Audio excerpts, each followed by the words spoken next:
সাইয়েদনা জিব্রাইল বলেন, নবী এইমাত্র মুআবিয়া ইবনে মুআবিয়া আল মুজানি দুনিয়া থেকে বিদায় নিয়েছে, আপনি কি তার রূহের মাগফিরাতের জন্য গায়েবানা জানাজা পড়বেন না? বিশ্বনবী বললেন, অবশ্যই পড়ব। সাহাবাদের মধ্যে ঘোষণা দিয়ে দিলেন, সবাই ওযু করে আসো। যুদ্ধের ময়দানে আল্লাহ আমাদেরকে বিজয় দিয়েছে, আর খবর পেলাম মদিনাতে আমার সাহাবা মুআবিয়া ইন্তেকাল করেছে। মুআবিয়ার রূহের মাগফিরাতের জন্য আমরা গায়েবানা জানাজা পড়ব। পড়েন সুবহানাল্লাহ। গায়েবানা জানাজা কি বুঝেন? লাশ থাকে না সামনে, লাশ নাই, চার তাকবীরে এটা আপনি পড়তে পারেন, এটা আপনি পড়তে পারবেন। লাশ নাই কিন্তু তার জন্য দোয়ার জন্য পড়তে পারবেন। জানাজা মানেই দোয়া, দোয়া লিল মাইয়িত। চারটা তাকবীর আপনি অনেক দোয়া করছেন এই মরা লাশের জন্য, এটা তো অর্থ তো বোঝে না, এই জন্য জানাজার পরে আবার হাত তুলে দোয়া করা লাগে আমাদের, কারণ কি দোয়া করছে এটা বুঝি নাই। বুঝলে কিন্তু আর লাগতো না, ঠিক কিনা? বিশ্বনবী সাহাবাদের নিয়ে দাঁড়ালেন, লম্বা লম্বা কাতার হলো। সাহাবীদের কাতারের শেষে সাইয়েদনা জিব্রাইল 1,40,000 ফেরেশতাদেরকে নিয়ে জানাজায় শরীক হলেন। বিশ্বনবী চার তাকবীর দিয়ে জানাজা পড়লেন, আল্লাহু আকবার, আল্লাহু আকবার, আল্লাহু আকবার, আল্লাহু আকবার। চারটা তাকবীরের মধ্য দিয়ে জানাজা শেষ করলেন। বিশ্বনবী তাকিয়ে দেখে সাহাবাদের পেছনে 1,40,000 ফেরেশতা দাঁড়িয়ে জানাজায় শরীক হয়েছে। বিশ্বনবী বললেন, জিব্রাইল, কোনদিন তো এত ফেরেশতা নিয়ে কারো জানাজায় শরীক হতে দেখি নাই। ঘটনা কি? কি এমন আমল ছিল আমার মুআবিয়ার, যে আমলের কারণে মুআবিয়ার নামটা আল্লাহর আরশে চলে গিয়েছে? 1,40,000 ফেরেশতার বহর নিয়ে তুমি জানাজায় শরীক হয়েছো। কি এমন গোপন আমল ছিল আমার মুআবিয়ার, আমারে বলো। সাইয়েদনা জিব্রাইল বললেন, নবী, আপনার মুআবিয়া বিশেষ একটা আমল করত। বিশ্বনবী বললেন, কি সেটা? সাইয়েদনা জিব্রাইল বলে, আপনার এই সাহাবী কাইমান আও কাঈদান, জালিসান আও মাশিয়ান, উঠতে বসতে চলতে ফিরতে সব সময় আপনার এই সাহাবী পড়তে থাকতো, কুল হুয়াল্লাহু আহাদ, আল্লাহুস সামাদ, লাম ইয়ালিদ ওয়া লাম ইউলাদ ওয়া লাম ইয়াকুল লাহু কুফুয়ান আহাদ। পড়েন সুবহানাল্লাহ। উঠতে বসতে চলতে ফিরতে সব সময় এই সাহাবীর একটা অভ্যাস ছিল, উনি কুল হুয়াল্লাহু আহাদের উপর আমল করত। বেশি বেশি সূরাতুল ইখলাস পড়তো। পড়তে রাজি আছেন? আজ থেকে বেশি বেশি সূরাতুল ইখলাসের উপর আমল বাড়ানোর দরকার আছে না নাই? বিশ্বনবী প্রতিদিন সকালবেলা, সন্ধ্যাবেলা, ওয়া ইনদামা ইয়াযহাব ইলা ফিরাশি, আর রাতে যখন বেডে ঘুমাতে যেতেন, হাত দুইটা এরকম করতেন, করে তিনি সূরাতুল ইখলাস পড়তেন, সূরাতুল ফালাক পড়তেন, সূরাতুন নাস পড়তেন। এই তিনটা সূরা পড়তেন। এই তিনটা সূরাকে একসাথে বলে তিন কুল। কি বলে? কুল আস-সালাসা। কারণ এই তিনটা সূরার শুরুতে কুল আছে না নাই? তিন কুল পড়ে বিশ্বনবী হাতের মধ্যে ফু দিতেন। ফু দিয়ে মাথা থেকে শুরু করে মুছতে মুছতে মুছতে মুছতে পা পর্যন্ত মুছতেন, হাত মুছতেন, সারা দেহের যতটুকু সম্ভব বিশ্বনবী সারা দেহের মধ্যে এই তিন কুল পড়া হাত দুইটা দিয়ে সারা দেহের মধ্যে বিশ্বনবী হাত বুলিয়ে দিতেন, মেসেজ করে দিতেন, কোন সুবহানাল্লাহ। সকালে, সন্ধ্যায়, আর রাতের বেলা বিছানায় গেলে। এটা protection from all the bad eyes। যত হিংসুক চক্ষু আছে, যত ভূত পেতনি আর শয়তানের অনিষ্ট আছে, সব থেকে আপনাকে রক্ষা করবে কে?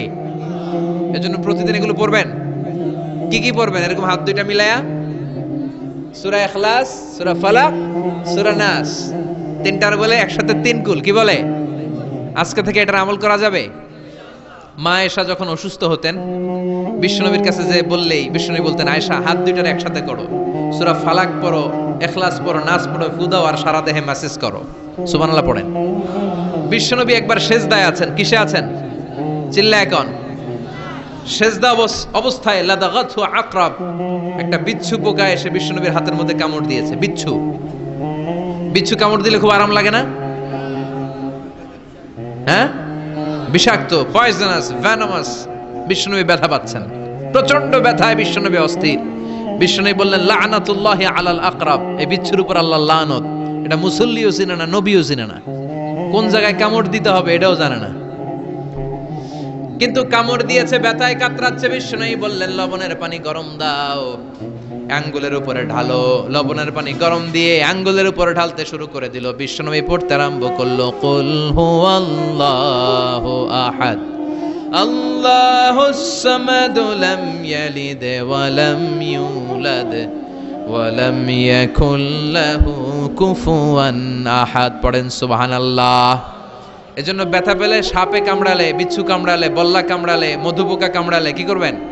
সূরা ইখলাস, সূরা ফালাক, সূরা নাস। আবার বলেন সূরা ইখলাস, সূরা ফালাক, সূরা পড়ে ফু দিবেন। আর রাত্রেবেলা সকালবেলা ঘুমোতে যাওয়ার আগে হাতের মধ্যে ফুর দিয়ে সারা দেহে মেসেজ। মনে থাকবে না? মাহফিল শেষ, ওয়াজও শেষ, মনে থাকবে তো? আল্লাহ বললেন কুল হুয়াল্লাহু আহাদ। নবী আপনি বলেন আল্লাহ একজন, এক এবং অদ্বিতীয়। আমাদের আল্লাহ কয়জন? একজন হওয়াতে আমাদের জন্য লাভ না লস? কেমনে লাভ? তিনজন চারজন হইলে কইতাম আমগো আল্লাহ চারজন। হ্যাঁ, তিনজন হইলে তিন রকম বলতো, একজনের খুশি করে পারি না। তিনজন হইলে ঝামেলা আছে না নাই? আল্লাহ যদি দুইজন হতো কি হতো? একজন বলতো এতদিন তুমি তোমার মন মতো মহাবিশ্বের সব কিছু পরিচালনা করেছো, আজকে থেকে আমি আমার মন মতো করব। ঝামেলা আছে না নাই? এতদিন দুনিয়ার মানুষগুলো পায়ে পায়ে ভর দিয়ে হাঁটতো, হাত দিয়ে খেত, এখন থেকে যতগুলা মানুষ আসবে সব হাতে চলবে আর পা দিয়ে খাবে। আছে না নাই? এতদিন যাবত মেয়েরা গর্ভধারণ করতো তোমার নিয়মে, ছেলেরা কামাই করতো, এখন থেকে পুরুষরা গর্ভধারণ করবে, মেয়েরা কামাই করবে। আছে না নাই? এতদিন তুমি পূর্ব দিক থেকে সূর্য উঠিয়েছো, পশ্চিম দিকে অস্ত দিয়েছো, কালকে থেকে আমার নিয়মে পশ্চিম দিক থেকে সূর্য উঠাবো আমি, পূর্ব দিকে অস্ত যাবে। কিলাকিলি আছে না নাই? দুইজনের মধ্যে যদি সংলাপ সমঝোতা না হইতো মারামারি আছে না? এজন্য আল্লাহ বলেন লাউ কানা ফীহিমা আলিহাতুন ইল্লাল্লাহু লাফাসাদাতা। মহাবিশ্বে আল্লাহ একজন না হয়ে যদি একাধিক হতো, মহাবিশ্বটা মুহূর্তের মধ্যে ধ্বংস হয়ে যেত। ঠিক কি না? এজন্য আল্লাহ একজন হওয়াতে আমাদের লাভ হয়েছে। তিনজন হইলে তিন রকম কথা কইতো। ঠিক কি না? একজন বলতো আমারে বেশি ডাকস না কেন, ডাকস কেন? আল্লাহ তিনজন, খোদা কয়জন? একজন বলতো ওরে ডাকস আমারে ডাকস না কেন, ওর জিকির করলি আমার নামের জিকির করলি না কেন, ওরে খুশি করতে চাস আমারে করস না কেন। ভেজাল হইতো না? এখন একজন, মারলেও আসি, কাটলেও আসি, বাঁচলেও আসি, একজন। সুবহানাল্লাহ পড়ে। এটা সহজ হয়ে গেছে। এজন্য আল্লাহ বললেন কুল হু আল্লাহু, সবাই বলেন কুল হু আল্লাহু আহাদ, মানে এক বা একক। আল্লাহর কোনো শরীক নাই, তার কোনো সাথী নাই, তার কোনো বন্ধু নাই, তার কোনো বাবা নাই, তার কোনো পিতা নাই। তিনি হলেন আহাদ। আহাদ হচ্ছে আল্লাহর চমৎকার একটা নাম। সাইয়েদনা বেলাল রাদিয়াল্লাহু তাআলা আনহুকে ঈমান আনার জন্য অত্যাচার শুরু করা হলো।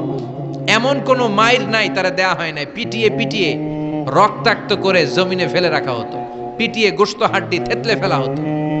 প্রচন্ড মরুভূমির গরম বালুর মধ্যে ওনাকে শুইয়ে রেখে পেটের উপরে পাথর চাপা দেয়া হতো। বলতো এবার জিকির কর লা ইলাহা ইল্লাল্লাহ।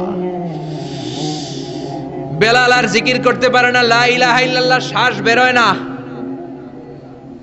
শ্বাস যেটা ঢুকায় বের করতে পারে না, শ্বাস নিতে পারে না, লা ইলাহার আওয়াজ আর মুখ দিয়ে বের হয় না।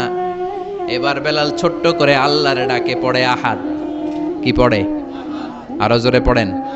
এজন্য আল্লাহ বললেন কুল হুয়াল্লাহু আহাদ। তিনি এমন আল্লাহ, তিনি হলেন আহাদ। আহাদ ছিল বেলালের জিকির। ঠিক কি না? এখন আজান আছে কিন্তু বেলালের রূহ নাই, মানুষ আছে কিন্তু সেই ঈমান নাই। চিল্লা এখন ঠিক কি না?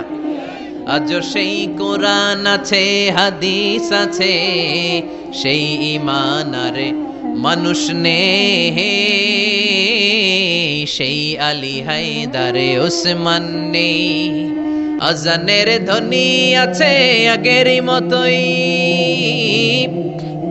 আজানের ধ্বনি আছে আগেরই মতোই, বেলালের সেই রূহ নেই, বেলালের সেই রূহ নেই। আজ সেই কোরআন আছে, হাদিস আছে, সেই ঈমান আর মানুষ নেই, সেই আলী হায়দারে ওসমান নেই।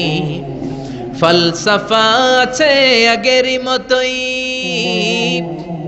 ফলসফা আছে আগেরই মতোই, গাজালের সেই তালকিন নেই, গাজালির সেই তালকিন নেই,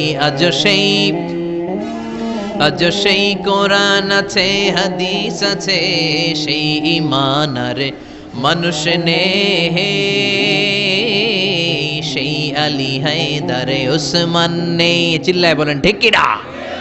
আজান আছে, বেলালের রূপটা নাই। দর্শন শাস্ত্র আছে, লজিক আছে, মান্তিক আছে, ফালসাফা আছে, কিন্তু গাজালির সেই তালকিন নাই। চিল্লায় এখন ঠিক কিনা? এজন্য আল্লাহ বললেন আমার নাম হলো আহাদ, কুল হুয়াল্লাহু আহাদ। এরপর আল্লাহ বললেন আল্লাহুস সামাদ, আমার নাম হলো সামাদ। ওনার নাম কি? সামাদ মানে অমুখাপেক্ষী, কাদিউল হাজাত, যিনি সবার চাহিদা পূরণ করে। তিনি কে? যিনি সবাইরে দেয়, কারো কাছ থেকে কিছু চায় না। তিনি কে? সবাই যার কাছে ঠেকা, যিনি কারো কাছে ঠেকা না। চিল্লায় বলেন তিনি কে?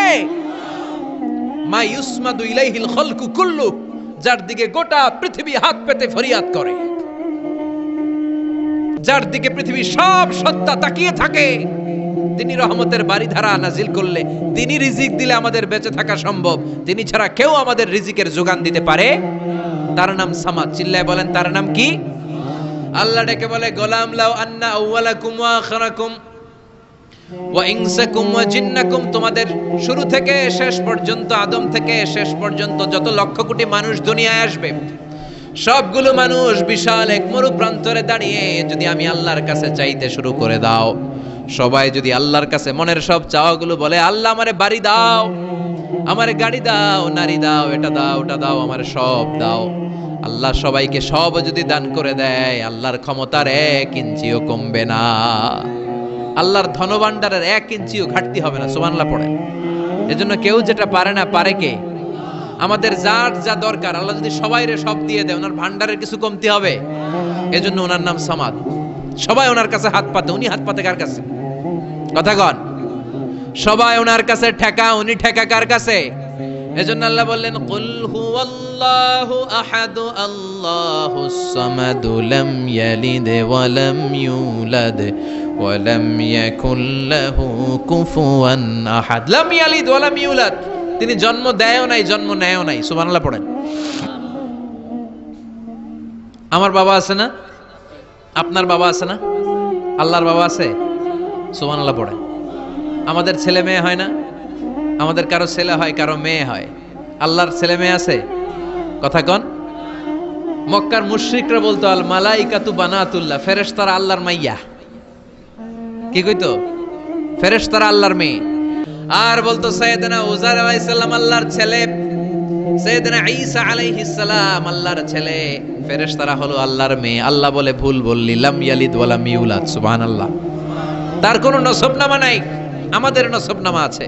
আমার নাম মিজান, বাবার নাম আলী আহমদ, দাদার নাম জাইনুল আবেদিন, তার বাবা মাকরাম, তার বাবা অমুক সমুক। আছে না নাই? আপনার নাম কি? আপনার আব্বার নাম কি? তার বাবার নাম হাসেদ আলী, ওনার বাবার নাম? আপনার আব্বার নাম? হ্যাঁ, মমতাজ উদ্দিন। বাবার নাম কেরামত আলী। দাদার নাম? খায়া ফলাইছে, মনে থাকে না আমাদের। বিশ্বনবীর বাবার নাম আব্দুল্লাহ, তার বাবার নাম আব্দুল মুত্তালিব, ওনার বাবার নাম হাশিম, ওনার বাবার নাম কিলাব, মুররা, গালিব, ফিহির, এভাবে যেতে যেতে আদনান, যেতে যেতে ইসমাইল, যেতে যেতে ইব্রাহিম আলাইহিস সালাম, যেতে যেতে শীস, যেতে যেতে আদম আলাইহিস সালাম। এটা বিশ্বনবীর নসবনামা, ঠিক কি না? আমাদের নসবনামা থাকে, আমাদের বংশ পরিক্রমা থাকে। আমার নাম অমুক, বাপের নাম অমুক, দাদার নাম অমুক। তো আল্লাহর নাম আল্লাহ, আল্লাহর বাপের নাম কি? আল্লাহর দাদার নাম আছে? আছে। এজন্য আল্লাহ বললেন লাম ইয়ালিদ ওয়া লাম ইউলাদ ওয়া লাম ইয়াকুল লাহু কুফুয়ান আহাদ। আল্লাহু আকবার। ওয়া লাম ইয়াকুল লাহু কুফুয়ান আহাদ, মহাবিশ্বে তার মতো কেউ নাই, তিনি তার মতো। লাইসা কামিসলিহি শাই, কেউ তার মতো নয়, তিনি তার মতো। সুবহানাল্লাহ। তার মতো ক্ষমতায়, তার মতো শক্তিতে, কুদরতে মহাবিশ্বে দ্বিতীয় কোন সত্তা আছে? সৌন্দর্যে আল্লাহর চেয়ে সুন্দর কেউ আছে? কথা কন। দুনিয়া সুন্দর, মানুষ সুন্দর, আসমান সুন্দর, জমিন সুন্দর, সুন্দরে সুন্দরে পাল্লা, জানি না কত সুন্দর তুমি আল্লাহ, জানি না কত সুন্দর তুমি আল্লাহ। পড়েন, দুনিয়া সুন্দর, মানুষ সুন্দর, আসমান সুন্দর, জমিন সুন্দর, সুন্দরে সুন্দরে পাল্লা। জানি না কত সুন্দর তুমি আল্লাহ, জানি না কত সুন্দর তুমি আল্লাহ। সুবহানাল্লাহ পড়েন। ইন্নাল্লাহ জামিল ইউহিব্বুল জামাল। আল্লাহ নিজে সুন্দর, আল্লাহ সৌন্দর্যকে পছন্দ করেন। মহাবিশ্বে তার সমকক্ষ কেউ নাই, তার মতো সুন্দর কেউ নাই, ঠিক কিনা? জান্নাতে যারা ঢুকবে in the day of judgement, কিয়ামতের দিন জান্নাতীরা আল্লাহকে দেখতে পাবে। ইন্নাকুম সাতারাউনা রাব্বাকুম আয়ানান কামা তারাউনা হাযাল কমার। বিষ্ণু বলেন, এই যে জলজলে চন্দ্রটা তোমরা যেমনি দেখতে পাও, কিয়ামতের কঠিন ময়দানে বিচার শেষে যারা জান্নাতে যাওয়ার সুযোগ পাবা, তারা চাঁদটা যেমনি দেখো দু চোখ দিয়ে আল্লাহর সেদিন তেমনি দেখতে পাবা।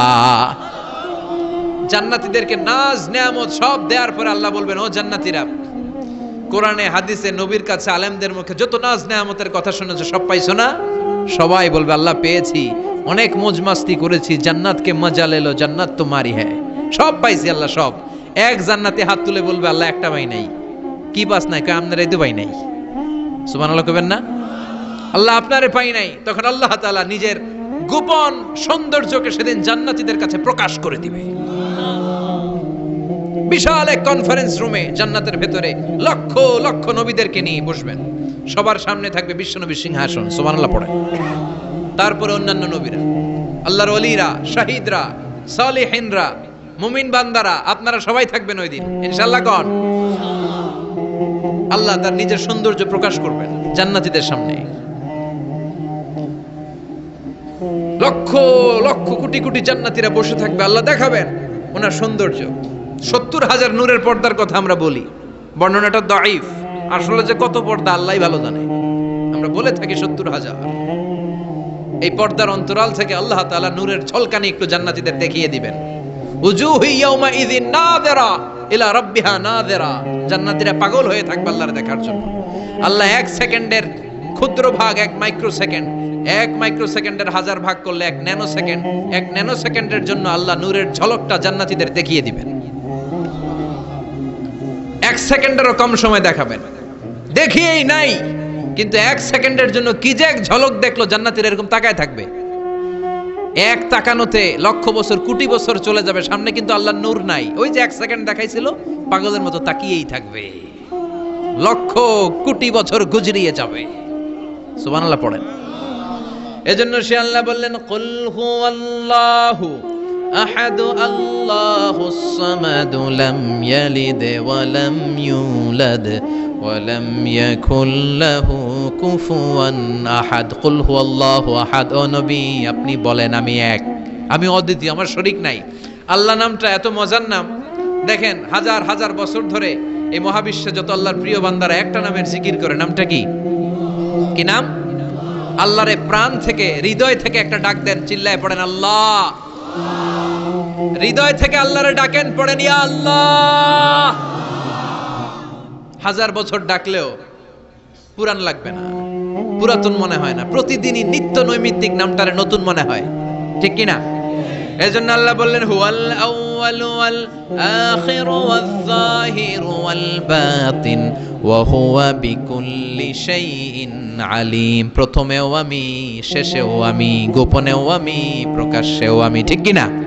প্রথমে আল্লাহ আল্লাহ, শেষেও আল্লাহ আল্লাহ, আকাশে আল্লাহ আল্লাহ, জমিনে আল্লাহ আল্লাহ। পড়েন, প্রথমে আল্লাহ আল্লাহ, শেষেও আল্লাহ আল্লাহ, আকাশে আল্লাহ আল্লাহ, জমিনে আল্লাহ আল্লাহ। নিখিল জাহান গায় গুণগান, তারে নামে গায় আমরাও গাহি তাআলা। হামদে বারি তাআলা, হামদে বারি তাআলা, হামদে বারি তাআলা। সুবহানাল্লাহ পড়েন। তিনি প্রথম, তিনি শেষ, তিনি প্রকাশ্য, তিনি গোপন। এজন্য চাইতে হবে কার কাছে? ওনার নামটা কত সুন্দর দেখেন, আলিফ লাম লাম হা, আল্লাহ। এটার কোনো স্ত্রী বচন হয় না, এটার দ্বি বচন হয় না, এটার বহু বচন হয় না। ভগবানের, ভগবতী, আছে না নাই? ঈশ্বরের ঈশ্বরী, গডের গডেস, কিন্তু আল্লাহর নামের কোনো পরিবর্তন হয়?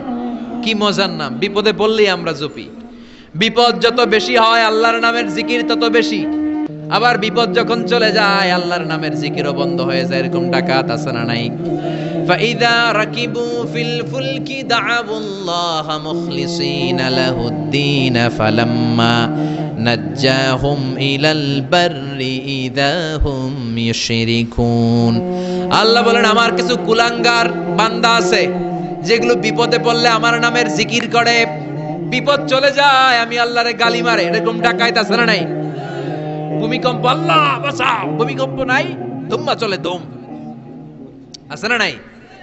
তুফানের মধ্যে পড়লে বলে আল্লাহ আমারে বাঁচাও। বজ্রপাতের মাঝখানে পড়লে আল্লাহর ডাকে, আল্লাহ তুমি আমারে বাঁচাও। বজ্রপাত নাই, আল্লাহও নাই। এরকম ডাকাইত আছে না নাই? এটা হচ্ছে মুনাফিকদের কারবার। মুমিনরা সবসময় জিকির করে একজনের, তিনি কে? এজন্য সূরাতুল ইখলাসের প্রথম আয়াত থেকে শিক্ষা হচ্ছে কুল হুয়াল্লাহু আহাদ। হে নবী আপনি বলেন আল্লাহ একজন, আমরা একজনের কাছে যাব।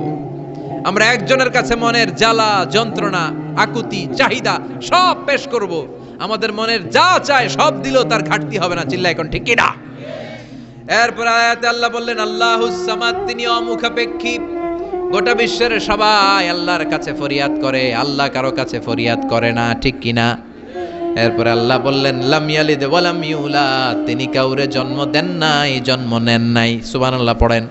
ওয়া লাম ইয়াকুল লাহু কুফুয়ান আহাদ, তার মতো কেউ নাই। এটা আল্লাহর অস্তিত্বের ব্যাপারে একটা গুরুত্বপূর্ণ আকীদা। খেয়াল রাখবেন, আল্লাহর মতো কেউ হয় না, তিনি তার মতো। তিনি, অনেকে প্রশ্ন করে, কারণ হাদিসে পাওয়া যায় আল্লাহর হাত আছে, ইয়াদুল্লাহি ফাওকা আইদিহিম, ইয়াদুল্লাহি ফাওকাল জামাআ, একসাথে যারা থাকে তাদের উপর আল্লাহর হাত থাকে। তার মানে আমার মতো হাত না, আল্লাহর রহমত থাকে, ঠিক কিনা? আল্লাহ আরশের উপর থাকেন, কেমনে থাকেন এটা আমরা জানি না। এজন্য ইমাম মালিক বলতেন আল ইস্তিওয়া মা'লুম, আল্লাহ যে আরশের উপর আছে এটা আমরা জানি। ওয়াল কাইফিয়াতু মাজহুল, কিন্তু কেমন ভাবে আছেন এটা আমাদের অজানা। ওয়াস সুআলু আনহু বিদআহ, এই সম্পর্কে প্রশ্ন করা হচ্ছে বিদআত। এজন্য তাফাক্কুর ফি খালকিল্লাহ ওয়ালা তাফাক্কুর ফিল্লাহ, আল্লাহর সৃষ্টি নিয়ে গবেষণা করো, আল্লাহর নিয়ে গবেষণা করো না। আল্লাহর নিয়ে গবেষণা করতে গেলে তোমার মাথার তারগুলো ছিঁড়ে ফেলবে কে? ছিঁড়ে যাবে। তিনি হচ্ছেন আনলিমিটেড, অসীম। অসীমকে নিয়ে যদি সসীম গবেষণা করে ঝামেলা আছে না নাই? এজন্য আল্লাহর নিয়ে গবেষণা না করে আল্লাহর তৈরি করা পাহাড়ের দিকে তাকান, মরুভূমির দিকে তাকান, গাছপালার দিকে তাকান, সাগরের দিকে তাকান, ঝর্ণার দিকে তাকান। ঝর্ণা ঝর্ণা ঝর্ণা রে, বলনা বলনা বলনা রে, কার বিরহে পাগল পাড়া তুই। আমি লাবণ্যময় সুন্দর, আমার ভাই ইউসুফ সাদা সুন্দর। এই সুন্দর মানুষটার দেহে পাথর মারা হয়েছে। Can you imagine that? আপনি কি কল্পনা করতে পারেন? তিনটা জায়গায় বিশ্বনবীকে আক্রান্ত করা হয়েছে, রক্তের বন্যা বইয়ে গিয়েছিল। আওয়াজ করে বলেন ঠিক কিনা?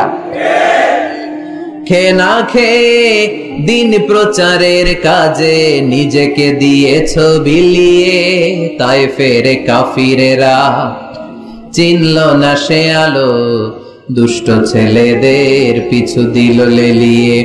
পাথরের আঘাতে ক্ষত বিক্ষত হয়ে সারা শরীর থেকে রক্ত ঝরে। এ রাসূল তোমাকে ভুলি আমি কেমন করে, এ রাসূল তোমাকে ভুলি আমি কেমন করে। ঠিক কিনা? তায়েফের ছেলেরা রক্তাক্ত করেছিল সেদিন আমার নবীকে। বিশ্বনবী অটল, অনড়, মন খারাপ করেননি, সবর ইখতিয়ার করেছেন, মাফ করে দিয়েছেন। নিজ এলাকা থেকে চলে যেতে বাধ্য করা হয়েছে, হিজরত করলেন মক্কা থেকে মদিনায়। আহা, মক্কাকে এত ভালোবাসতেন বিষ্ণু ঈসা ইসলাম, হিজরতের রাতে বারবার মক্কার দিকে তাকায়, বারবার তাকায়, চোখের পানি ছাড়ে আর বলে মক্কা তো আহাব্বুল বিলাদ ইলাইয়া, মক্কা আমার কাছে সবচেয়ে প্রিয় নগরী, প্রিয় শহর। লাউলা উখরিজতু লামা খরাজতু, আমার যদি জোর করে মক্কা থেকে তাড়িয়ে দেয়া না হতো আমি জীবনও মক্কা ছেড়ে কোথাও যেতাম না। নিজ এলাকা ছেড়ে চলে গেলেন। খাইবারে খাবারের মধ্যে বিষ মিশিয়ে দেয়া হলো, জানেন ঘটনা? এক ইহুদি নারী দাওয়াত দিয়েছে বিশ্বনবীকে। বিষ্ণু ঈসা ইসলাম দাওয়াত পেলে ফিরাতেন না, তিনি গেলেন। খাসির গোশত খেতে পছন্দ করতেন, খাসির গোশতের মধ্যে পয়জন মিক্স করে দেয়া হলো, বিষ। এই বিষের ব্যথায় তিনি আজীবন কষ্ট পেয়েছেন। ইন্তেকালের আগে তিনি বলেছিলেন, ওই যে খায়বারের যুদ্ধে যে ব্যথাটা আমি পেয়েছি বিষের কারণে, ওই ব্যথা আজকে আমার আবার উঠেছে। এজন্য আমার নবীর মৃত্যুটা ছিল শাহাদাতের মৃত্যু। তাকে বিশ্বনবী সাল্লাল্লাহু আলাইহি ওয়াসাল্লামকে বিষ খাইয়ে এই দুনিয়া থেকে বিদায় করানো হয়েছে। স্বাভাবিক মৃত্যু ছিল না বিশ্বনবীর, ওই বিষের ব্যথায় তিনি মৃত্যুর আগে কাতরাচ্ছিলেন। ব্ল্যাক ম্যাজিক করা হয়েছে, 6 মাস অসুস্থ। লাবিদ ইবনুল আসাম ইহুদিদের মিত্র বিশ্বনবীরে ব্ল্যাক ম্যাজিক করেছে। ব্ল্যাক ম্যাজিক চিনেন না? বান মারে না এলাকায়, নরসিংদীতে আছে, কি বলে এটাকে, কি কয়? হ্যাঁ, কি মারে? বান মারে, জাদুটোনা, এগুলো করেন আপনারা? এগুলো করেন না। আল্লাহর হাবিব সাল্লাল্লাহু আলাইহি ওয়াসাল্লামকে 6 মাস ব্ল্যাক ম্যাজিক করে রাখা হলো। তার মানে অত্যাচার, অনাচার, পরীক্ষার, বাধা বিপত্তির এমন কোনোটা নাই যেটা বিশ্বনবী অতিক্রম করে নাই, ঠিক কিনা? তার মানে যিনি নেতা হবেন তাকে পরীক্ষা দিয়ে নেতা হতে হবে, বাধা বিপত্তি এগিয়ে সামনে যেতে হবে, তা না হলে তিনি নেতা হতে পারবে। তার সবগুলা গুণ বিশ্বনবী সাল্লাল্লাহু আলাইহি ওয়াসাল্লামের মধ্যে ছিল। আলহামদুলিল্লাহ পড়েন। নেতা হওয়ার জন্য 3 নম্বর যে কোয়ালিটি লাগে সেটা হচ্ছে এলোকোয়েন্স, বাগ্মিতা। বক্তব্য দিতে জানা লাগে, বক্তব্যে পারঙ্গমতা থাকা চাই, ফাসাহাত, বালাগাত জানা চাই। নেতা যদি ভাষণ দিতে না পারে, এটা কি নেতা? কথা কয় না, এটা নেতা? এজন্য নেতা হইতে হইলে কি করা লাগে? ভাষণ দিতে জানা লাগে। দেখবেন যত বড় নেতা তত চমৎকার তার ভাষণ। আমাদের এদেশের স্বাধীনতার স্থপতি বঙ্গবন্ধু শেখ মুজিবুর রহমানের সেই 7ই মার্চের রেসকোর্সের ভাষণ মনে আছে? এবারের সংগ্রাম মুক্তির সংগ্রাম, এবারের সংগ্রাম এখনো কানে বাজে, ঠিক কিনা? যতদিন বাংলাদেশ থাকবে ততদিন এই ভাষণ থাকবে কি থাকবে না? তাহলে নেতা হইতে হইলে এরকম ভাষণ জানা লাগে।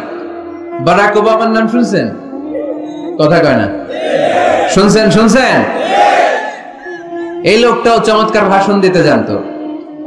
যে এলাকায় যাইতো ওই এলাকা ধরে ডাক দিত, লোকজন খুশি হয়ে যাইত। নির্বাচনে জিতে প্রথমে উনি গেল শিকাগো সিটিতে, আমেরিকা একটা শহর আছে শিকাগোতে, বিশাল বড় অ্যাসেম্বলি। উনি ভাষণ শুরু করলেন এভাবে, হ্যালো শিকাগো, মানে পুরো শিকাগো শহরটার একটা ডাক দিলেন। শিকাগোর লোক তো আনন্দে আটখান হয়ে কাই, খুশি। তার মানে নেতাকে ভাষণ দিতে জানতে হয়, কথা বলতে না জানলে নেতা হইতে পারে? কথা বলেন। বক্তব্যে পারঙ্গমতা থাকা চাই, অসাধারণ বক্তব্য দেওয়ার ক্ষমতা থাকা চাই। এবার আসুন দেখি বিশ্বনবী সাল্লাল্লাহু আলাইহি ওয়াসাল্লামের এটা ছিল কি ছিল না? আল্লাহর হাবিব সাল্লাল্লাহু আলাইহি ওয়াসাল্লামের বক্তব্য দেওয়ার গুণাবলী ছিল কি ছিল না? সহিহ মুসলিমের বর্ণনা, আল্লাহর হাবিব সাল্লাল্লাহু আলাইহি ওয়াসাল্লাম বলেন, উতিতু জাওয়ামিউল কালিম, আমাকে আল্লাহ তাআলা জাওয়ামিউল কালিম দিয়েছে। মানে আমি এমন কথা বলি, কথাগুলো ছোট কিন্তু এর আবেদন অনেক বড়।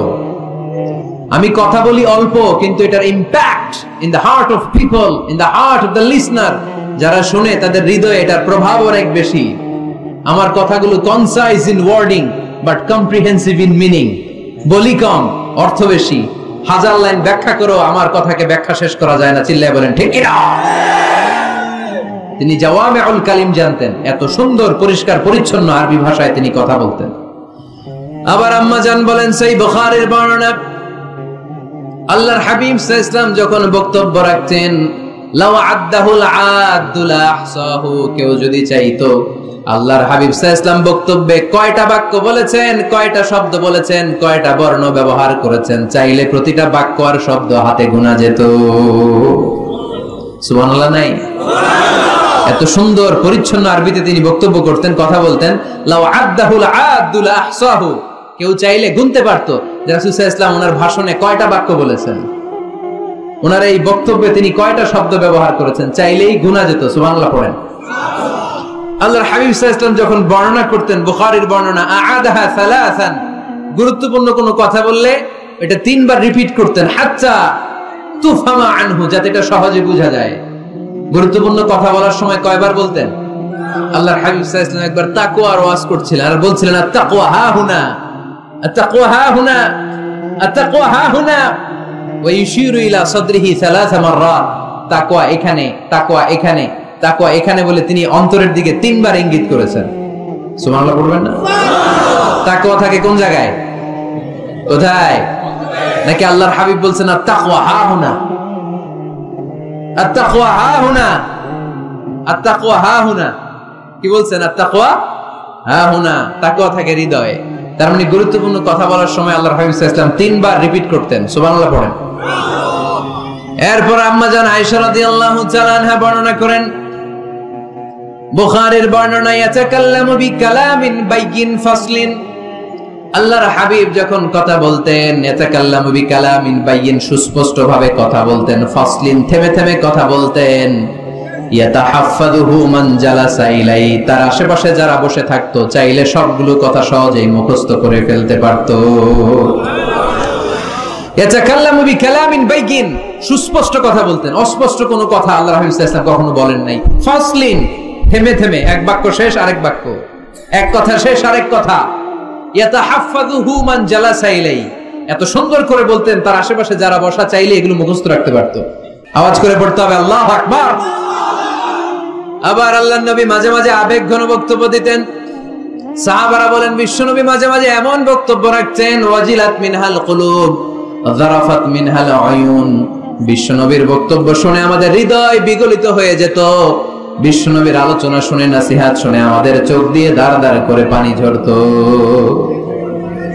দাঁড় দাঁড় করে চোখ দিয়ে পানি ঝরতো, হৃদয় বিগলিত হয়ে যেত। তার মানে আবেগ ঘন বক্তব্য দিতে জানতেন। আবার পাশাপাশি বিশ্বনবী মাঝে মাঝে জিহাদি বক্তব্য দিতেন, তেজস্বী বক্তব্য দিতেন, হাত্তা ইহতামাররাত আইনা ওয়া আলা সাওতুহু ওয়াশতাদ্দা গাদাবু, মাঝে মাঝে যখন জ্বালাময়ী তেজস্বী ভাষণ দিতেন চেহারাটা লাল হয়ে যেত, চোখগুলো লাল হয়ে যেত, বিশ্বনবীর কণ্ঠ উঁচু হয়ে যেত, রাগে তিনি গড়গড় করতে থাকতেন, মনে হচ্ছে তিনি সেনাবাহিনীর কমান্ডার। সুবহানাল্লাহ পড়েন।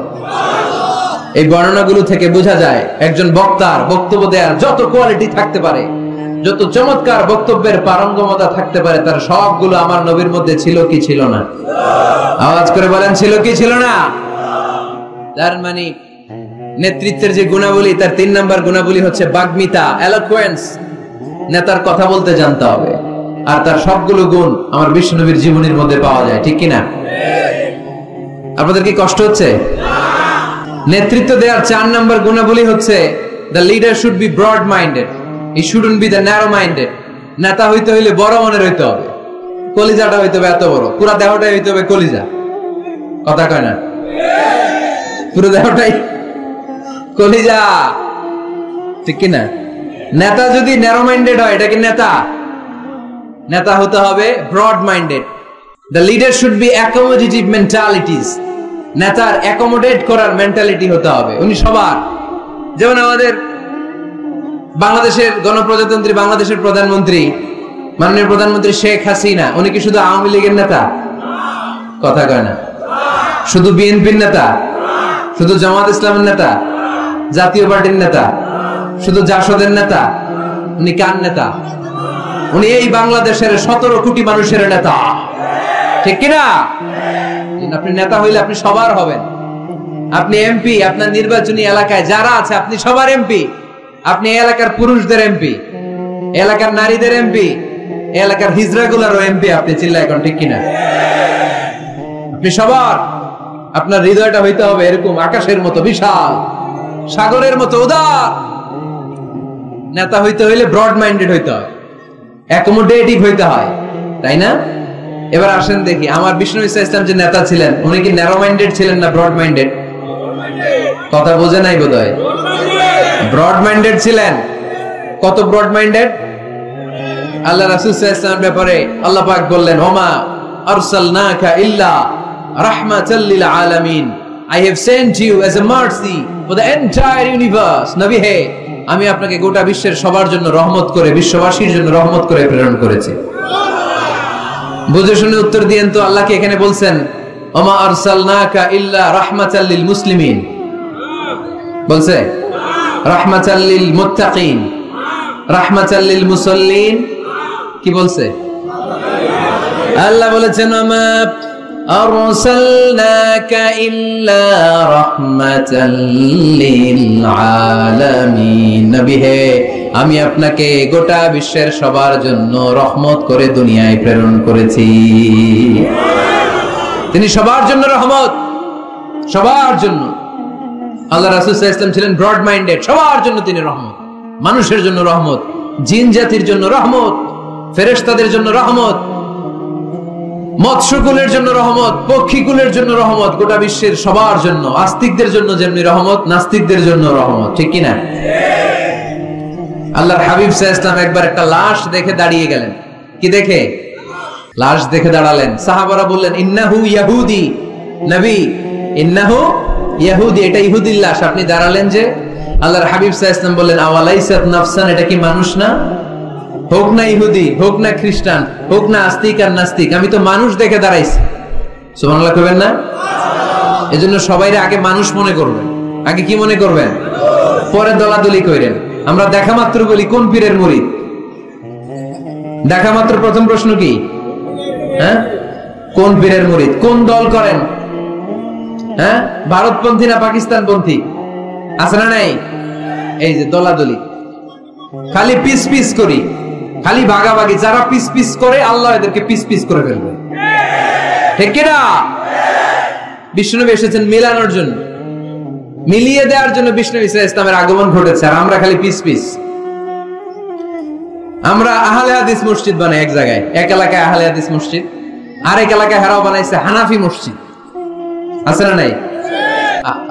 কোথায় চলে গেলাম আমরা? আমরা মানুষকে মানুষ হিসেবে কনসিডার করি না। সে মুসলমান, এটা তার বড় পরিচয়, এটা আমরা সামনে আনতে চাই না। আগে নিয়ে আসি হানাফি না আহলে হাদিস, আগে নিয়ে আসি বিএনপি না আওয়ামী লীগ। সে যে মানুষ, তার বড় পরিচয়। তারপর সে মুসলিম, সে আমার ভাই, এটা আমরা ভুলে গিয়েছি। আওয়াজ করে বলেন ঠিক কিনা? ভুলে গেছি। আমাদের প্রভু এক, এক নবীর উম্মত, জীবন বিধান এক, ওই শিবানী কোরআন। আমাদের প্রভু এক, এক নবীর উম্মত, জীবন বিধান এক, ওই শিবানী কোরআন। তবে কেন এক হে মুসলমান, একে হও করিয়া হবান। বাইতুল্লাহ এক, মদিনা শরীফ এক, উহুদ পাহাড় এক, বদরের মাঠ এক, ঠিক না? বাইতুল্লাহ এক, মদিনা শরীফ এক, উহুদ পাহাড় এক, বদরের মাঠে। একটা তো জীবন আর মরণ তো একটাই, একসাথে মিলে মিশে একটাই প্রাণ। তবে কেন এক হে মুসলমান, একে হও করিয়া হবান। আমাদের প্রভু এক, এক নবীর উম্মত, জীবন বিধান এক, ওই শিবানী কোরআন। তবে কেন এক হে মুসলমান, একে হও করিয়া হবান, ঠিক কিনা? বাইতুল্লাহ এক, মদিনা শরীফ এক, বদরের মাঠ এক, উহুদের প্রান্তর এক, কোরআন এক, নবী এক, আল্লাহ এক। কিন্তু আমরা আছি কিলাকিলি নিয়ে, ঠিক কিনা? এই কিলাকিলি আমরা করতে চাই, দলাদলি আমরা করতে চাই, আমরা ঐক্য চাই। আমরা কি চাই? এমন ঐক্যের সিন্ডিকেট আমাদের করতে হবে যাতে কোনো অপশক্তি এই সিন্ডিকেটকে ভাঙতে না পারে। চিল্লায় বলো ঠিক কিনা? আমরা সবাই এক। আওয়াজ করে বলতে হবে আমরা সবাই কি? আরো জোরে, আমরা সবাই কি? আল্লাহর হাবিব সাল্লাল্লাহু আলাইহি ওয়াসাল্লাম ইহুদির লাশ দেখে দাঁড়ায়। অন্যরা বলল ইন্নাহু ইয়াহুদি, আপনি যে ইহুদির লাশ দেখে দাঁড়ান। সাহাবী বললেন আওয়ালাইসাত নাফসান, এটা কি মানুষ না? আমি তো মানুষ দেখে দাঁড়িয়েছি। আল্লাহর হাবিব সাল্লাল্লাহু আলাইহি ওয়াসাল্লাম বললেন এটা কি মানুষ না? আমি তো মানুষ দেখে দাঁড়িয়েছি। জাদুল মাআদ ফি হাদি খায়রিল ইবাদ, ইবনুল কাইয়িম আল জাওজিয়ার লেখা আল্লাহ রাসূল সাল্লাল্লাহু আলাইহি ওয়াসাল্লামের বায়োগ্রাফির উপর একটা বই। এই বইতে এবং আসির আল হালাবিয়াতে একটা ঘটনা এসেছে যে আল্লাহর হাবিব সাল্লাল্লাহু আলাইহি ওয়াসাল্লামের সাথে দেখা করার জন্য নাজরান থেকে 60 জন খ্রিস্টান পাদ্রী এসেছিল। কয়জন? আওয়াজ করে বলেন। খ্রিস্টান পাদ্রী। এখন আসার পরে রাসূল সাল্লাল্লাহু আলাইহি ওয়াসাল্লাম ওনাদেরকে নিয়ে কই বসবেন, জায়গা নাই।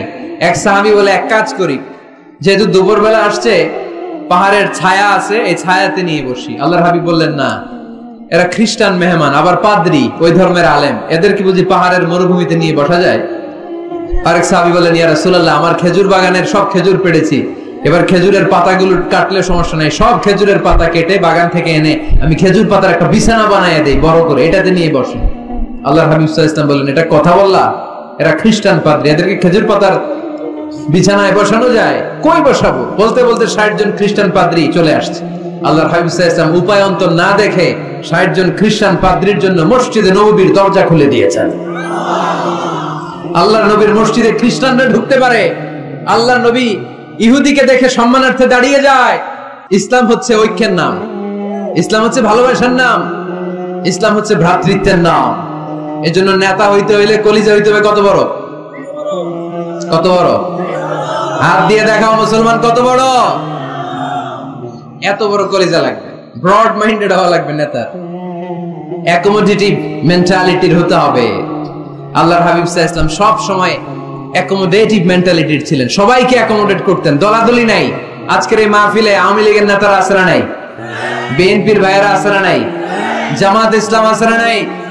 জাতীয় পার্টি আছে না নাই? পীরের মুরিদ আছে না নাই? তাবলীগের ভাইয়েরা আছে না নাই? হানাফি আছে, আহলে হাদিস আছে, সবাই আছে, কোনো দলাদলি নাই। All are welcome in our tafsir program. You all are welcome in our Islam. এজন্য অনেক হিন্দু ভাইরাও আমাদের তাফসির প্রোগ্রামে আসে, ঠিক কিনা? হিন্দু ভাইরা আসে, সবার জন্য আমাদের দিল দরিয়া, আমাদের হৃদয় ওপেন, কারণ আমরা রাহমাতাল লিল আলামিনের অনুসারী। আমাদের সেলিব্রিটি হচ্ছে রাহমাতাল লিল আলামিন। আমরা যাকে অনুসরণ করি তিনি রাহমাতাল লিল আলামিন। তিনি আলাদা কোনো বর্ণের নবী নন, জাতিগোষ্ঠীর নবী নন, কোনো আলাদা সম্প্রদায়ের নবী নন। তিনি রাহমাতাল লিল আলামিন, গোটা বিশ্বের জন্য তিনি রহমত। চিল্লায় বলো ঠিক কিনা? তিনি সবার নবী। যেখানেই মানবতা বিপন্ন সেখানেই তিনি ছুটে যেতেন, যেখানেই মানুষ অত্যাচারিত সেখানেই তিনি দাঁড়াতেন। তিনি ছিলেন মেহনতি মানুষের বন্ধু। বয়স আল্লাহর হাবিব সাল্লাল্লাহু আলাইহি ওয়াসাল্লামের 20 বছর। কয় বছর? সবাই বলেন না, কয় বছর? 20 বছর। ইয়ামানের এক লোক ব্যবসায়িক পণ্য এনে মদিনায় মক্কায় বিক্রি করলো। মক্কার এক ব্যবসায়ী তার কাছ থেকে পণ্য কিনে টাকা দিতে চায় না। সে টাকা চাইলে সে বলে, আমি মক্কার লোক, এটা আমার এলাকা, আমার দাপট, টাকা দিব না, কি করবি? ইয়ামানের লোকটা কান্না জোড়ে দিল, কে আছে আমারে সাহায্য করার? আল্লাহর হাবিব সাল্লাল্লাহু আলাইহি ওয়াসাল্লাম এই দৃশ্য দেখে মাজলুমদের পক্ষ নেয়ার জন্য একটা শপথ করলেন। এই শপথটার নাম হচ্ছে হালাফুল ফুদুল। শপথটার নাম কি? হালাফুল ফুদুল, যেটা আমরা বাংলাদেশে বলি, কি বলি? হিলফুল ফুজুল। নরসিংদীতে এরকম আছে না নাই? হিলফুল ফুজুল নামে কোনো সংগঠন করেন নাই আপনারা? আছে না? মাশাআল্লাহ, এই যারা করছে আছে। আল্লাহর হাবিব সাল্লাল্লাহু আলাইহি ওয়াসাল্লাম হালাফুল ফুজুল করেছেন, হাতে হাত রেখে শপথ করলেন যে মক্কার জমিনে কোনো টেন্ডারবাজি চলবে না, কোনো চাঁদাবাজি চলবে না, কোনো অন্যায় চলবে না, দুর্বলের উপর সবলের অত্যাচার চলবে না। যারাই মাজলুম হবে হাতে হাত রেখে আমরা তাদের সাথে দাঁড়িয়ে যাব। এরকম টেন্ডারবাজি বন্ধ করার দরকার আছে না নাই? চাঁদাবাজি বন্ধের দরকার আছে না নাই? ক্যাসিনো বিজনেস থামায় দেওয়ার দরকার আছে না নাই? মাদক আর সন্ত্রাসকে রুখে দাঁড়ানোর দরকার আছে না? ইসলাম সবসময় জঙ্গিবাদের বিরুদ্ধে, ইসলাম সবসময় মাদকের বিরুদ্ধে, ইসলাম সবসময় কট্টরপন্থার বিরুদ্ধে, ইসলাম সবসময় শান্তির পক্ষে, ঠিক কিনা? ইসলাম আর জঙ্গিবাদ কি এক? জেহাদ আর জঙ্গিবাদ কি এক? আরে জেহাদ হচ্ছে জঙ্গিবাদকে কবর দেওয়ার জন্য আল্লাহ পাঠিয়েছে। চিল্লায় বলেন ঠিক কিনা? যারা হকের বিপক্ষে, যারা মানুষের কষ্টের কারণ হয়, যারা জুলুমবাজ, এরা হচ্ছে জঙ্গি। আর যারা সত্যের পক্ষে এরা মুজাহিদ, ঠিক কিনা? এইখানে যারা আসছে আজকের মাহফিলকে সফল করেছে, এরা প্রত্যেকে এক একটা মুজাহিদ, ঠিক কিনা? আর যারা মাহফিল বন্ধ করতে চায়, কোরআনের আওয়াজকে থামায় দিতে চায়, এরাই হলো আসল জঙ্গি। এরাই জঙ্গি।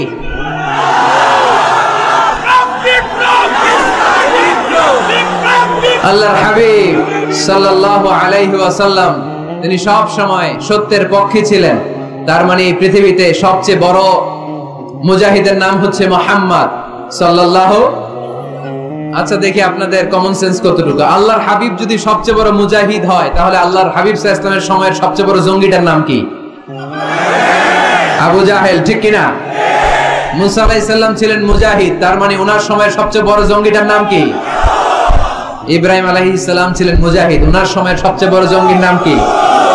এখনো যারা কোরআনের পক্ষে, ইসলামের পক্ষে, আমার নবীর পক্ষে, এরা এক একটা মুজাহিদ, আর যারা এই কোরআনের বিপক্ষে এরা এক একটা জঙ্গি। এরাই জঙ্গি। ডেফিনেশন খুব সহজ।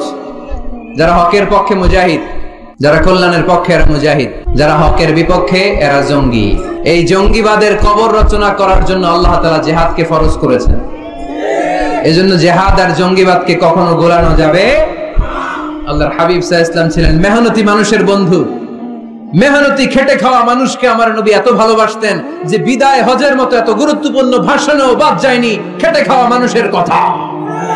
তিনি বলেছেন, আরে কাকুম আতঈমুহুম মিম্মা তাকুলুন ওয়াকসুহুম মিম্মা তালবিসুন। খবরদার, তোমাদের অধীনস্থ কর্মচারীদের সাথে খারাপ আচরণ করো না। তোমরা যা খাবে তাদেরও তা খেতে দিও, তোমরা যা পড়বে সেখান থেকে তাদেরকেও পোশাকের ব্যবস্থা করে দিও। মেহনতি মানুষের কথা বিষ্ণুনবী বিদায় হজের ভাষণও বলেছেন, ঠিক কিনা? তার মানে আমার নবী কি ন্যারো মাইন্ডেড ছিলেন না ব্রড মাইন্ডেড? আওয়াজ করে বলতে হবে, ন্যারো মাইন্ডেড না ব্রড মাইন্ডেড? তো নেতা হইতে হইলে বড় মনের অধিকারী হইতে হয়।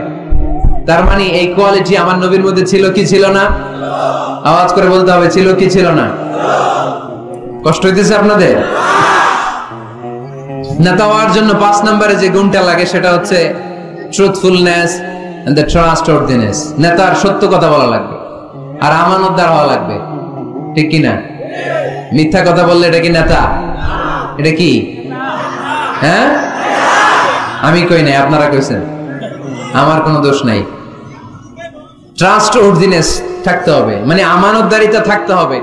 আল্লাহর হাবিব সাল্লাল্লাহু আলাইহি ওয়াসাল্লাম কোথাও গেলেই মক্কার লোকেরা খুশি হয়ে যেত, বলতো যা আমিন রাদিনা বে, আরে আমিন আসছে, আলামিন as-সাদিক আল-আমিন, সত্যবাদী এসেছে। ওয়া আনজির আশীরাতাকাল আখরাবিন, হে নবী মুহাম্মদ, তুমি তোমার নিকট আত্মীয়দেরকে এবার জাহান্নামের ভয় দেখাও। মক্কায় যখন এই আয়াত নাজিল হলো, আল্লাহর হাবিব সাল্লাল্লাহু আলাইহি ওয়াসাল্লাম সাফা পাহাড়ের উপরে উঠে ডাক দিলেন, ও কুরাইশের লোকেরা, ও হাশিমি খানদানের লোকেরা, ও আমার বংশের লোকেরা।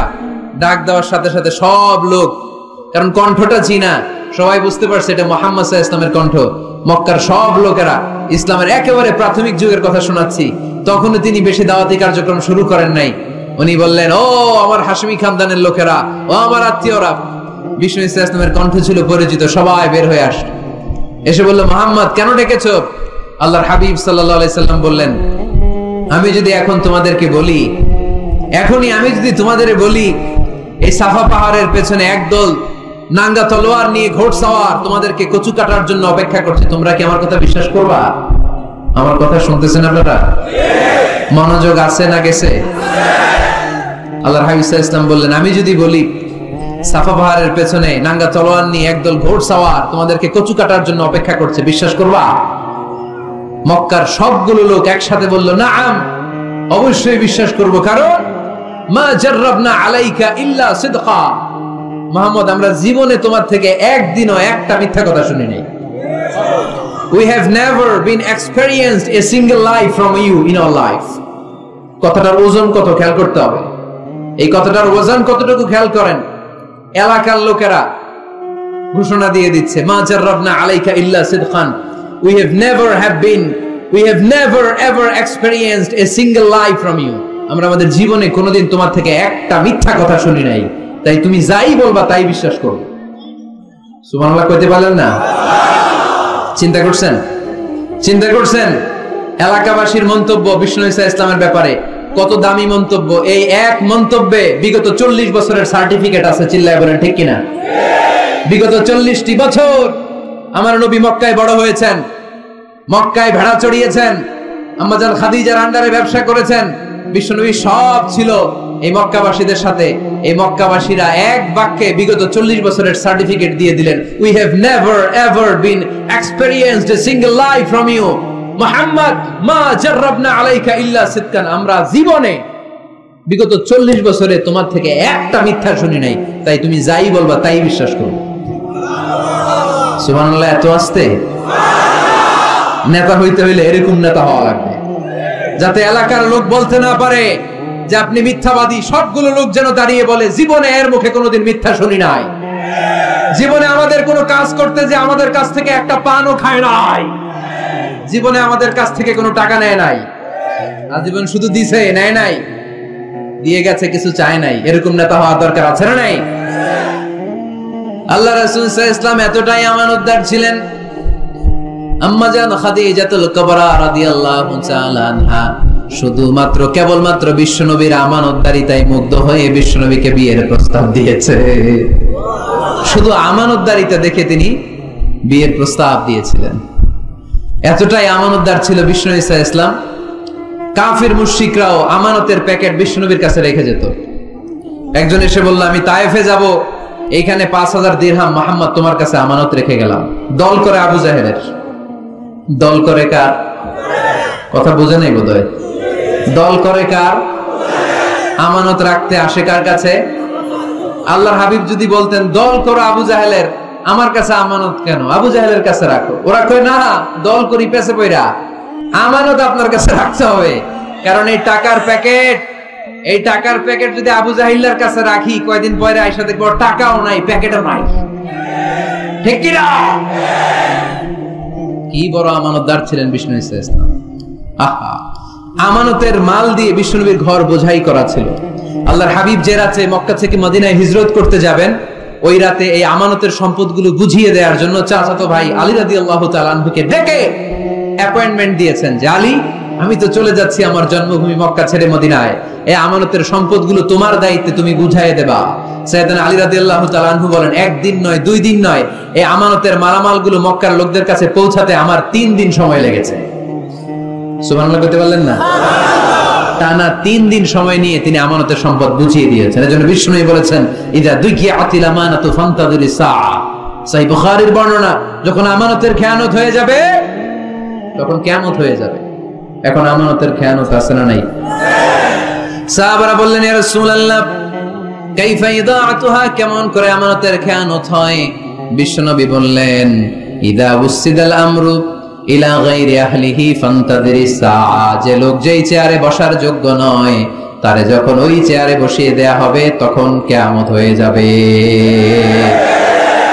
যে যেটার যোগ্য না, আরে ওই দায়িত্ব দিলে, ওই জায়গায় বসাইলে ঝামেলা আছে না নাই? আমি কোরআনের আয়াত তেলাওয়াত করতে পারি না, আমি হাদিস জানি না, আমি ফিকহ শাস্ত্র জানি না, আমারে বানাইছেন প্রধান বক্তা, যদি এমন হয় তাহলে এটা আমানতের খেয়ানত না? একজনের যোগ্যতা নাই, আরে আপনি বড় দায়িত্ব দিয়ে দিয়েছেন, এটা আমানতের খেয়ানত কিনা? কথা বলে। কেরাত পড়তে পারে না, শুদ্ধ কেরাত জানে না, বানাইছেন মসজিদের ইমাম, এটা আমানতের খেয়ানত হয়েছে না?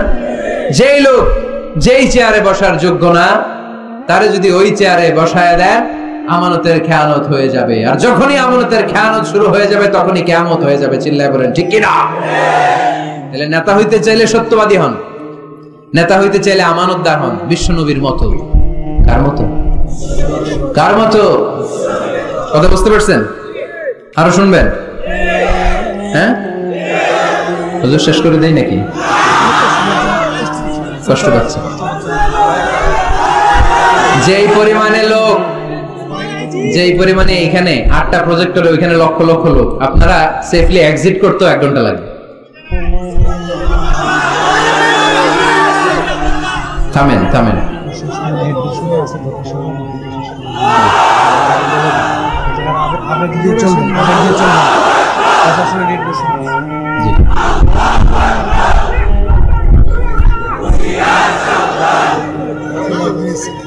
মাশাআল্লাহ, ঠিক আছে ঠিক আছে। আর বাকি 5টা পয়েন্ট আমি 5 মিনিটের মধ্যে বলে দিচ্ছি। মনোযোগ থাকতে হবে, খরগোশের কানের মতো কান খাড়া করে দিকে দিতে হবে, আওয়াজ করা যাবে না। নেতা হইতে হলে কর্মীর পালস বুঝা লাগে। 6 number point, you have to have good interaction with your follower. নেতা যিনি, তিনি কর্মীদের সাথে ভালো ইন্টারাকশন থাকতে হবে। কর্মী কয় একটা, নেতা কয় আর একটা, আছে না নাই? কথা বলেন না। You have to revise your followers' suggestion in decision making process. গুরুত্বপূর্ণ বিষয়ে সিদ্ধান্ত নিতে হলে নেতার উচিত কর্মীদের পালসকে রিভাইজ করা, কর্মী কি সাজেশন দিয়েছে দেখার দরকার আছে না নাই? এজন্য আল্লাহ বলেন ওয়াশাবিরহুম ফিল আমরি ফাইদা আযামতা ফাতাওয়াক্কাল আলাল্লাহ। গুরুত্বপূর্ণ কোন বিষয়ে যখন সিদ্ধান্ত নিবা তখন সবার সাথে পরামর্শ করে নিও, যখন সিদ্ধান্ত নিয়ে ফেলবা তখন তাওয়াক্কুল করবা কার উপর? বদরের ময়দানে আল্লাহর হাবিব সাল্লাল্লাহু আলাইহি ওয়াসাল্লাম বললেন এখানে তাবু গাড়ো। কোন জায়গায়? এখানে। হাব্বাব ইবনে মুনজির রাদিয়াল্লাহু তাআলা আনহু বললেন ইয়া রাসূলুল্লাহ আমানজিলান আনজালাহুল্লাহ লাইসা লানা আন নাতাকাদ্দামাহু আও নাতাআখারা। ইয়া রাসূলুল্লাহ আপনি যে তাবু গাড়তে বললেন এটা কি আল্লাহর পক্ষ থেকে নির্দেশ না আপনার নিজের ইচ্ছা মতো? আল্লাহর হাবিব বললেন না, এটা আমার রায়। ওয়াল হারবু ওয়াল মাকিদা, আমার মনে হয়েছে বদরের এইখানে তাবু গাড়লে ভালো হবে। হাব্বাব বলে না ইয়া রাসূলুল্লাহ লাইসা হাযা বিমানজিল, এখানে তাবু গাড়লে ভালো হবে না। আল্লাহ রাসূল বললেন তাহলে কোথায় তাবু গাড়লে ভালো হবে? হাব্বাব ইবনুল মুনজির বললেন ইয়া রাসূলুল্লাহ ওই জায়গায়, ওইখানে তাবু গাড়েন, ওইখানে কুয়া আছে, তাহলে বদরের কুয়ার পানি আমরা খাবো। আর ওইখানে দুই দিকে উপত্যকা আছে, বৃষ্টি হইলে উপত্যকার পানি আমরা হাউস বানাইয়া পানি জমায় রাখবো, আমরা পানি খেয়ে যুদ্ধ করবো আর কাফের গুলো পানি না খেয়ে মরবে। সুবহানাল্লাহ কইতে পারলেন না? বিষ্ণু বললেন আরে তাই তো, তাই তো হাব্বাব যা বলেছে এটাই তো ঠিক, ওইখানে তাবু গাড়তে হবে, এইখানে নয়। আওয়াজ করে কোন আল্লাহু আকবার। কি লিডার ছিলেন, কি নেতা ছিলেন! মুহূর্তের মধ্যে নিজের সিদ্ধান্ত বাদ দিয়ে কর্মীর সিদ্ধান্ত নিয়েছেন। সুবহানাল্লাহ পড়েন। খন্দকের পরীক্ষা করণের সময় সেই রোম থেকে ছুটে আসা সালমান আল ফারিসি, ইরান থেকে ছুটে আসা সালমান আল ফারিসি পরীক্ষা করণের কথা বললেন। সালমান আল ফারিসির আগে মদিনার কোন লোক এই পরীক্ষা খননের কথা কেউ জানতো না, কেউ জানতো না, কেউ না। পরীক্ষা কেমন? এত ফিট বা এত ফিট মাটি গর্ত করে ফেলতে হবে মদিনার চারদিকে। আল্লাহর হাবিব বললেন এতে কি লাভ? সালমান আল ফারিসি বললেন ইয়া রাসূলুল্লাহ আমরা চারদিকে যদি এত ফিট বা এত ফিট গর্ত করে রাখি তাহলে কাফেররা আসতে পারবে না, ওই জায়গায় দাঁড়ায় থাকবে। আসতে চাইলে আগে পরীক্ষায় নামতে হবে, এরপরে আসবে। আর পরীক্ষায় নামলেই আমরা তীর মেরে ওদেরকে কাবু করে ফেলবো। সুবহানাল্লাহ পড়েন। আল্লাহ রাসূল সাল্লাল্লাহু আলাইহি ওয়াসাল্লাম বললেন সালমানু মিন্না, সালমানু মিন্না মিন আহলি বাইত, সালমান আমাদের অন্তর্ভুক্ত। শাবাশ সালমান, শাবাশ সালমান, ব্রেভো সালমান। আওয়াজ করে পড়েন আল্লাহু আকবার। মুহূর্তের মধ্যে নিজের সিদ্ধান্ত বিষ্ণু সাল্লাল্লাহু আলাইহি ওয়াসাল্লাম বাদ দিয়ে সাইয়েদনা সালমান রাদিয়াল্লাহু তাআলা আনহু যে সিদ্ধান্ত দিয়েছেন, যে পরামর্শ দিয়েছেন, ওই পরামর্শ নিয়েছেন। He was a very good mediator. আল্লাহ রাসূল সাল্লাল্লাহু আলাইহি ওয়াসাল্লাম খুব ভালো মধ্যস্থতা করতে পারতেন। সুবহানাল্লাহ কইবেন না? মিলায়ে দিতে পারতেন। কি করতে পারতেন? কাবা ঘরের চারটা কর্নার, একটা কর্নারের মধ্যে হাজারে আসওয়াদের পাথর রাখা হয়, এটাকে বলা হয় আর রুকনুল হাজারিল আসওয়াদ। এই হাজারে আসওয়াদের পাথরটা এটা জান্নাতি পাথর। কিয়ামতের দিন আল্লাহ এই পাথরে দুইটা চোখ দিবে, একটা জিহ্বা দিবে, এই পাথর কথা বলবে। এই পাথর বলবে আল্লাহ এই লোকটা আমার গায়ে চুমু দিয়েছিল, তারে তুমি জান্নাতে ঢুকায় দাও। এই হাজারে আসওয়াদের পাথরটা কাবা নির্মাণের সময় কে পাথরটাকে তুলে কাবা ঘরের ভেতরে রাখবে, এই নিয়ে মক্কার নেতাদের মধ্যে কিলাকিলি। নেতাদের মধ্যে কি কিলাকিলি? কারণ এটা অনেক সম্মানের ব্যাপার। সব নেতারা ঘোষণা দিল কাউকে আমরা এই সম্মান দিতে চাই না। হিন্দু মেয়ে মুসলমান হবে অনেক আগে থেকে।